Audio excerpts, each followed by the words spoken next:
Assalamu alaikum wa rahmatullah. Alors aujourd'hui, je voulais aborder avec vous un sujet et c'est comment l'Église ment pour faire croire aux gens toutes ces théologies et tous ces trucs-là, tous ces trucs en quoi ils croient. Alors pour ça, j'avais une vidéo là à laquelle je voulais réagir et subhanallah, on va regarder un petit peu vers surtout de la façon à la fin, comment il malinterprète un verset, que quand on le lit en contexte, on voit bien que ça contredit totalement leurs croyances. Et bon, sans plus tarder, allons dans la vidéo et voyons un petit peu. Je vois la vidéo, elle dure 2 minutes, une minute à peu près. On va regarder la vidéo d'abord et après on va réagir, Inch'Allah. Pourquoi Jésus priait-il alors qu'il est lui-même Dieu? Voilà une très bonne question, Gabriel. La prière est d'abord et avant tout une communication, un dialogue avec Dieu. Prier, c'est se tourner vers Dieu.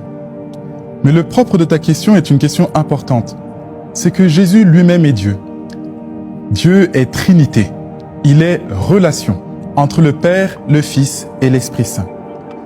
Parler, communiquer, c'est être en relation avec les gens qui nous entourent et en particulier avec ceux que nous aimons. Jésus, qui est le Fils de Dieu, en relation avec le Père, aime son Père. Alors, il lui parle, tout simplement.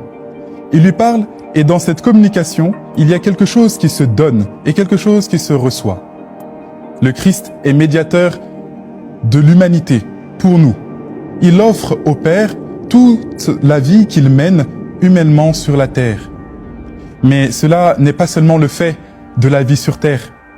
Puisque Dieu est Trinité, depuis toute éternité, le Père est tourné vers le Fils et le Fils vers le Père dans un lien d'amour qui est l'Esprit Saint. Alors le fait que Jésus prie le Père, c'est réaliser sa nature même de Trinité, être relation d'amour avec le Père dans l'Esprit Saint.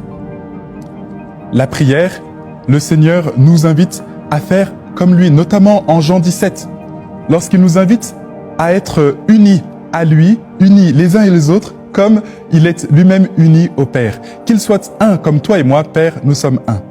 C'est cette prière qui est la grande prière sacerdotale du Christ en Jean 17 et qui nous invite à contempler de quelle manière le Seigneur invite ses disciples à se mettre dans la même attitude que lui. Alors, n'oublions jamais que si nous voulons être réellement chrétiens, il nous est invité à prier comme le Christ tous les jours Dieu le Père pour écouter et faire sa volonté. Alors voilà le topo de la vidéo. Donc la question qu'on lui a posée, c'est pourquoi est-ce que Jésus priait alors qu'il est lui-même Dieu? Bon, si tu demandes ça à l'église, ils vont te sortir tout ça. Si tu demandes ça à quelqu'un de rationnel, à quelqu'un de logique, il va te dire ce n'est tout simplement pas possible. Parce que prier un Dieu, c'est adorer un Dieu. Prier, c'est adorer. Et si tu adores Dieu, tu n'es pas Dieu. Donc,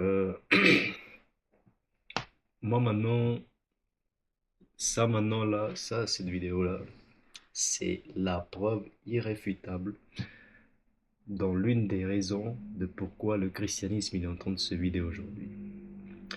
Et pourquoi? Parce que quelqu'un, il vient avec une question. La plupart du temps, des questions comme ça, qui sont compliquées, qui sont contradictoires,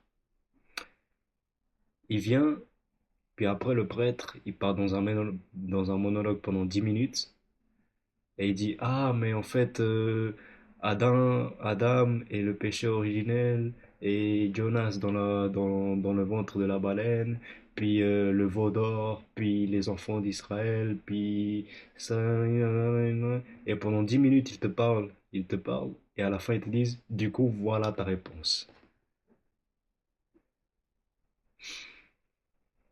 Et ça, en fait, c'est un problème, parce que le truc, c'est que tu pars dans un monologue pendant une demi-heure, Et au final, ta réponse, c'est quelque chose totalement hors sujet, alors que c'était pas ce que j'avais demandé, tu vois. J'avais pas demandé ça, mais tu me donnes une réponse à un autre truc totalement différent, et puis à la fin, tu me dis, du coup, voilà, c'est pour ça que Jésus est Dieu. Donc voilà, maintenant réagissons un petit peu à la vidéo. Euh, le premier truc qu'il dit, c'est... Bon, ça c'est... Le premier truc qu'il dit, c'est la prière, c'est un lien d'amour. Ils sont tournés, ils sont tournés l'un vers l'autre, truc comme ça. Et puis, Dieu est Trinité. Dieu est de toute éternité est Trinité et je sais pas quoi, je sais pas quoi. Le truc, c'est que il me donne déjà la croyance, déjà, mais il n'explique pas pourquoi ils croient en ça, tu vois. Ils disent, non, c'est bon, Jésus est Dieu, et le Père, il y a le Père, le Fils et l'Esprit Saint. Et en fait, regardez, c'est qu'ils partent d'un point de vue comme ça. C'est qu'ils croient en quelque chose, et après qu'ils croient en quelque chose, ils cherchent les évidences pour croire en cette chose-là. Mais c'est pas comme ça que ça doit fonctionner. Tu vois? C'est d'abord tu cherches des évidences concrètes. Est-ce que c'est logique? Est-ce que c'est pas logique? Est-ce que ça a du sens? Et après, quand tu vois que tu as étudié le sujet, que tu comprends que ça a du sens, que ça a de la logique, c'est là maintenant que tu vas croire en ça. Tu vas pas croire en quelque chose sans avoir vu des évidences avant. Voyez. Et c'est en fait ça, avoir la foi. À croire, c'est ça en fait. C'est tu crois en quelque chose après avoir eu des preuves et des raisons de croire en cette chose-là, tu vois. Tu ne crois pas en quelque chose avant d'avoir cherché les preuves. Parce qu'en fait, ils font les choses à l'envers en fait. C'est d'abord ils croient en cette chose-là et après ils cherchent n'importe quelle preuve, quelques petits trucs pour les soutenir et dire que ouais, c'est bon, c'est vrai ce que je dis, tu vois. Mais c'est pas comme ça que ça marche. Parce que si c'était comme ça que ça marche, chacun aurait sa part de vérité. Et la vérité, c'est pas comme ça que ça fonctionne. La vérité, il y en a une seule, mon ami. La vérité, il y en a une seule. Il n'y en a pas deux, trois ou quatre. Il y en a une seule. Si 2 plus 2 égale 4, 2 plus 2 égale 4, pas égale 5 ou 6 ou 3, 2 plus 2 égale 4 pour toujours, tu vois. Il y a une seule vérité, il n'y en a pas plusieurs. Donc, voilà, il part après dans un monologue de amour, de, de Jésus partage sa vie avec le Père et un lien d'amour qui est l'Esprit Saint, puis je sais pas quoi. Mais le truc, c'est que tu lui demandes où est-ce que ça c'est marqué dans la Bible et ils vont pas savoir te répondre. Et maintenant, je vais vous apprendre un truc, c'est que il n'y a aucune mention dans toute la Bible, dans la Bible entière, hein, il n'y a aucune mention de la Trinité. Aucune. À part dans une version anglaise là qui est le KJV. C'était en fait une version, en fait ils sont venus, ils ont modifié un verset, maintenant je me rappelle plus tel quel, mais ils sont venus, ils ont modifié un verset. En fait c'était une personne, il se disait mais elle est où la Trinité? Elle est où la Trinité? Du coup vas-y, il s'est dit vas-y je vais l'ajouter moi-même alors. Et il a ajouté la Trinité dans la Bible. Puis après, plus tard, quand on a analysé les manuscrits les plus anciens, on a vu que c'était marqué nulle part ce rajout-là, tu vois. Et en fait, ils se sont rendus compte que, voilà, encore une corruption pour la Bible. D'ailleurs, des corruptions pour la Bible, subhanallah, je vous prépare une vidéo dans les semaines à venir, Inch'Allah, tranquillement. Mais ça va être lourd, ça va être lourd, ça va être lourd. Vous allez voir, en vrai, ça va être lourd. Subhanallah, c'est une dinguerie. Mais bref. Où est-ce que Dieu dit, où est-ce que Jésus dit, je suis Dieu, le Père est Dieu et le Saint-Esprit est Dieu. Et puis, de toute façon, la plupart du temps, les chrétiens, ils parlent même pas du Père ou de l'Esprit Saint. Non, c'est toujours Jésus. C'est toujours Jésus, tout le temps. Jésus, Jésus, Jésus, Jésus, venu mourir pour nos péchés. Jésus vous aime, je sais pas quoi. Jésus est la vérité, la voie et la vie. Subhanallah. Mais bon, maintenant passons un petit peu au vif du sujet, et c'est là où je voulais en venir en fait, c'est que vers la fin, il mentionne un verset, et vous allez voir comment l'Église vous ment face à face pour vous faire croire en cette théologie qui sont établies des siècles après Jésus.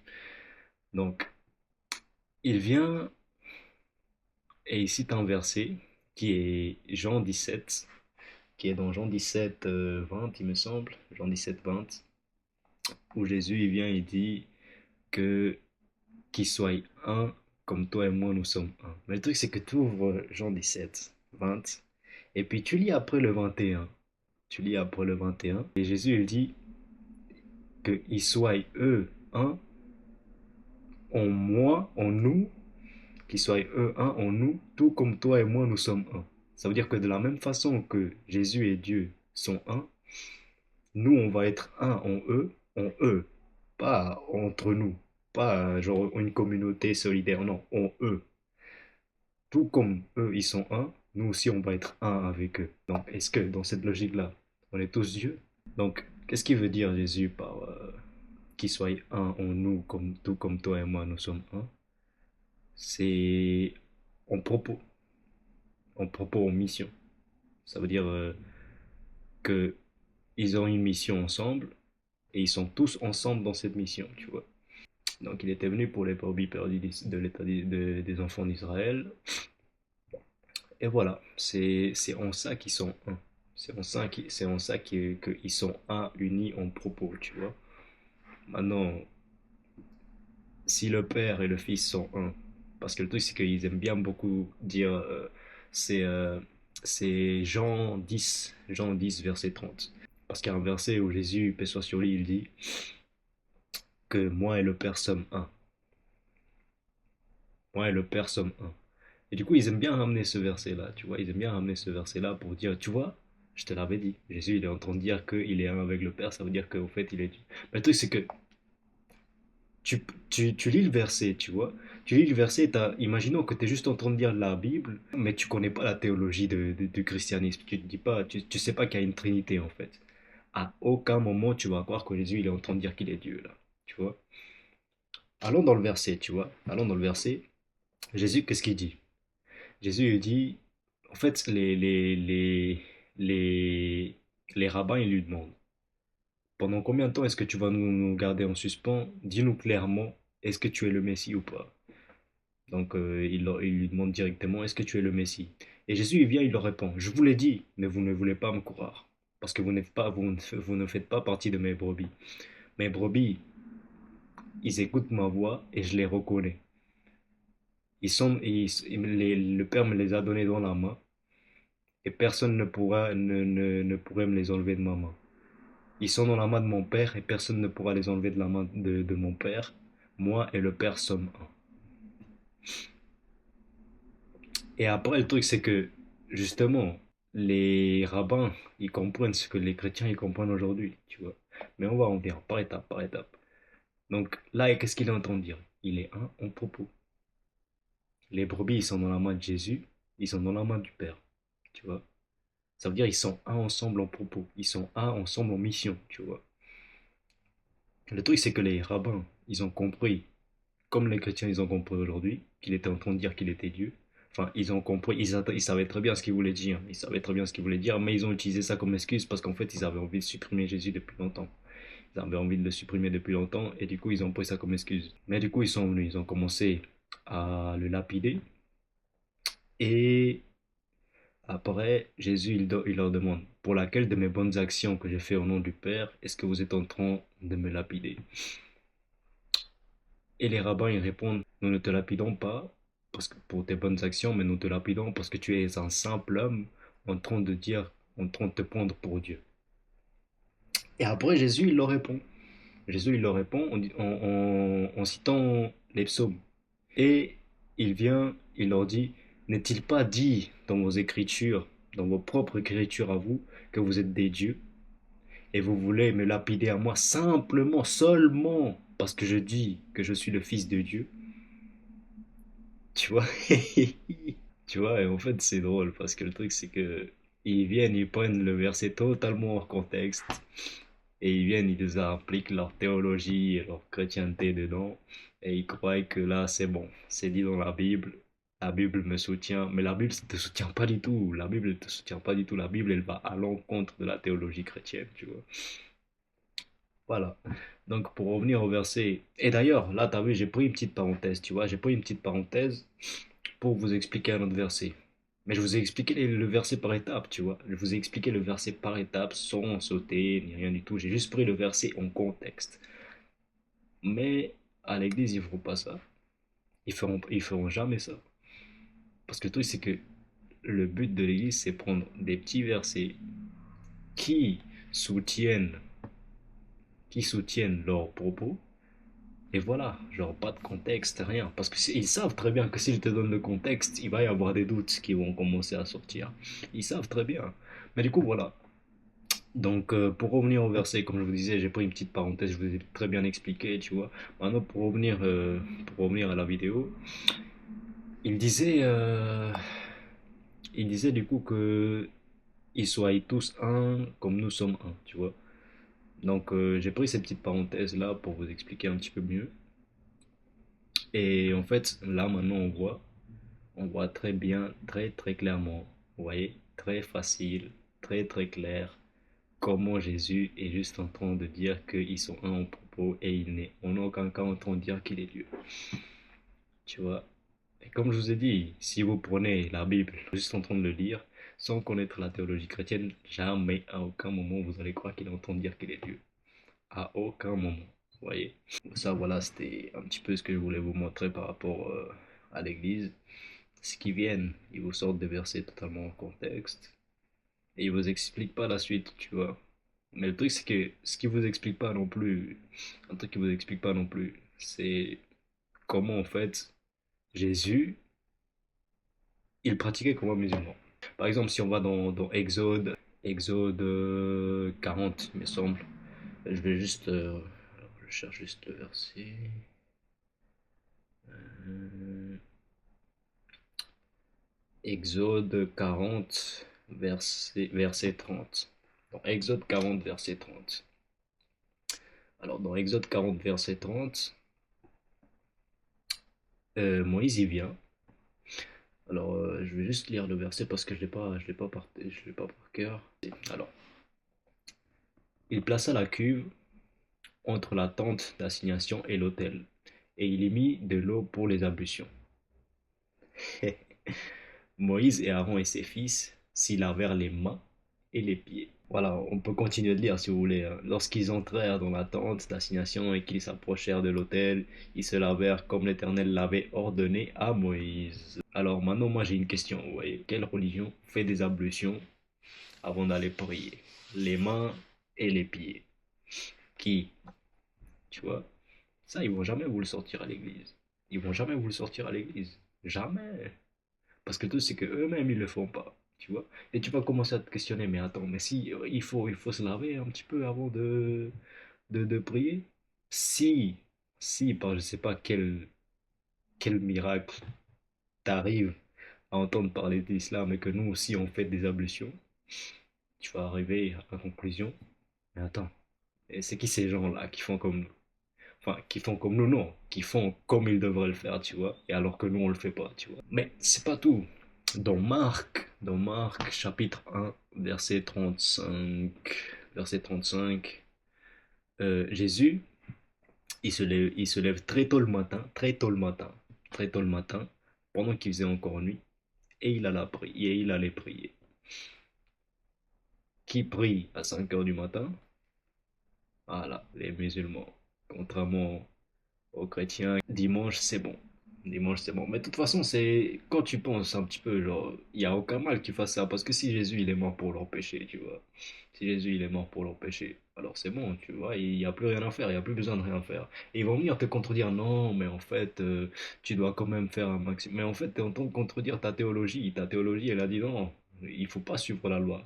Comme Paul, comme Paul il dit que celui qui suit la loi le Christ ne lui sert de rien, s'il est en train de dire que la loi elle ne servira à rien. Genre, et il y aura des chrétiens en fait qui vont aller contre eux-mêmes parce qu'en fait ils voient très bien qu'il y a une contradiction. Ils voient très bien qu'il y a une contradiction, mais ils essayent un petit peu d'associer. Et maintenant, quand tu viens et tu fais l'inverse, et que tu dis, ouais, nous les musulmans, on fait des actions pour Dieu, pour avoir des bonnes actions et tout ça, ils vont venir, ils vont te dire, ouais, mais le truc, c'est que t'es tellement sale, t'es un humain, t'es sale.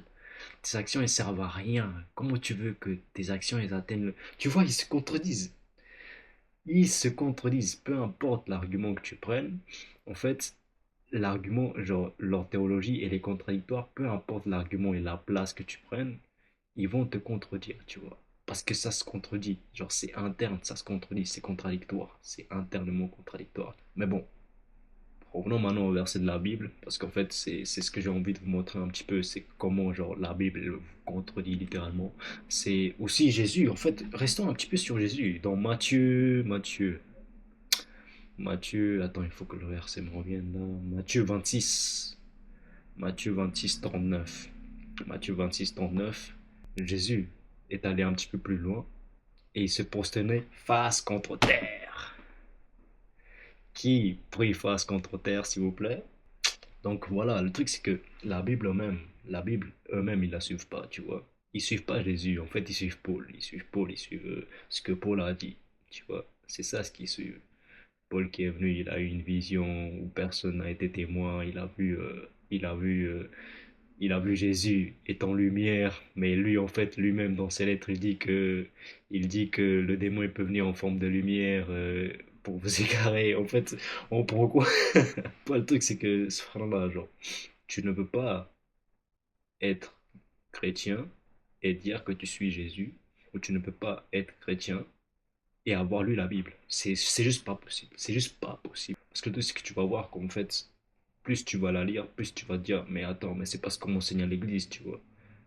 Et c'est normal, parce que le truc c'est qu'à l'église, ils prennent les versets hors contexte, comme ce monsieur-là, et ils les reforment, mais genre, ils les rephrasent, comme il a fait aussi à la fin, tu vois. Genre, c'est totalement normal, c'est totalement normal. Et genre, je ne vous blâme pas pour ça, je ne vous blâme pas pour ça. Et franchement, bravo si vous êtes en train de lire la Bible. Bravo si vous êtes vraiment en train de vous remettre en question, parce que peu de personnes sont disposées à le faire. Je connais beaucoup de personnes qui, genre, en fait, ils vont juste à l'église, ils écoutent ce qu'ils disent, et puis c'est fini, tu vois. Genre, à aucun moment ils ouvrent une Bible, à aucun moment ils disent, ouais, c'est bon, je vais lire la Bible, à aucun moment, tu vois. Mais si vous le faites, franchement, bravo. Franchement, genre, littéralement, je suis fier de vous. Et courage à vous, franchement, pour la suite. Parce que ça va pas être facile, ça va pas être facile. Mais voilà, qu'Allah guide tous les cœurs sincères. Si vous voulez, en fait, on peut encore aller dans la Bible. Par exemple, moi, j'ai celui-là, par contre, je le connais pas par cœur, donc je vais le chercher. Donc, Jean 5, verset 30. Je ne peux rien faire de moi-même selon que j'entends, je juge et mon jugement est juste. Parce que je ne cherche pas ma volonté, mais la volonté de celui qui m'a envoyé. Qui a envoyé Jésus, le Père. Voilà. Donc on peut continuer de lire. Si c'est moi qui rends témoignage de moi-même, mon témoignage n'est pas vrai. Donc voilà, tu prends verset en contexte, tu lis très bien, tu lis tranquillement et tu vois qu'en fait Jésus ne peut rien faire de lui-même, que si son témoignage il vient de lui, il n'est pas vrai.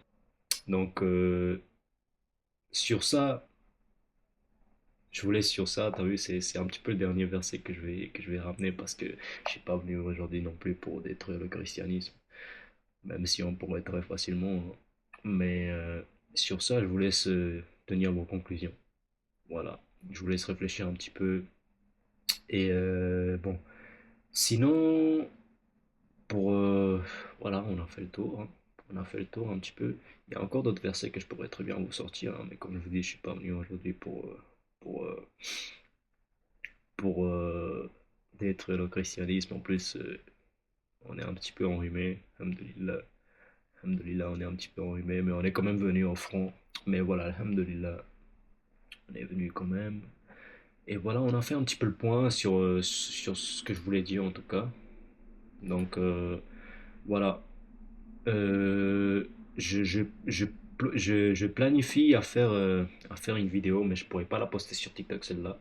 Je pourrais pas faire des shorts pour la poster sur TikTok parce qu'en fait TikTok ils ont un algorithme qui est contrôlé par nos amis là-bas, enfin nos amis, par, par les personnes, les personnes là, les, on va pas dire le terme, mais les montées, le monté.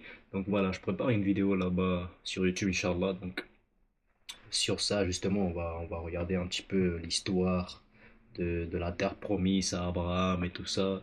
Donc n'hésitez pas à aller pour regarder, Inch'Allah, ça pourrait être éducatif pour vous. Ça pourrait vous apporter du savoir et ça pourrait vous... Et genre, je vais rentrer en détail, je vais vous expliquer qui réellement a le droit à cette terre promise.